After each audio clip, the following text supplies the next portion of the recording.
అయితే నాకు ఎలాగైతే భరణి గారు ఇది ఏంటి సుమనాని సపోర్ట్ చేశాడు నిన్న, చాలా బాగా నచ్చారనమాట భరణి గారు నిన్న నాకు. అంటే పూర్తిగా సపోర్టింగ్లో భరణి గారు ఫస్ట్ వస్తారు. ఎందుకంటే ఫస్ట్ నుంచి అన్నారు, ఎవ్వరున్నా నాకు సరే సుమనన్న మాత్రం నా ఫస్ట్ ప్రయారిటీ అన్నాడు అనమాట. అందుకని తనుజాను కూడా వదిలేసి సుమనన్నే సపోర్ట్ చేశాడు అనమాట నేను టాస్క్లో. అక్కడ భరణి గారు సుమనన్న బాండింగ్ నాకు తెలిసిందనమాట. ఇంత పెద్ద బాండింగే అంటే ఎవరు దివ్య వెళ్ళిపోయిన నుంచి తనుజ ఉంచి నాన్న నాన్న అని తిరుగుతుంది భరణి గారి చుట్టూ.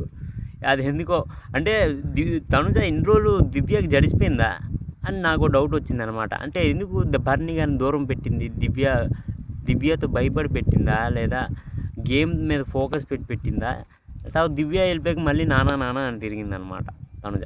కాకపోతే తనుజ ఇంకా భరణి గారి బాండింగ్ ఏం బాగుంది, దివ్య ఇంక భరణి గారి బాండింగ్ బాగాలేదు. దివ్య వెళ్ళిపోయిన నుంచి తనుజ భరణి గారి బాండింగ్ కొద్దిగా బాగుందన్నమాట. అది నేను చెప్పబోయేది.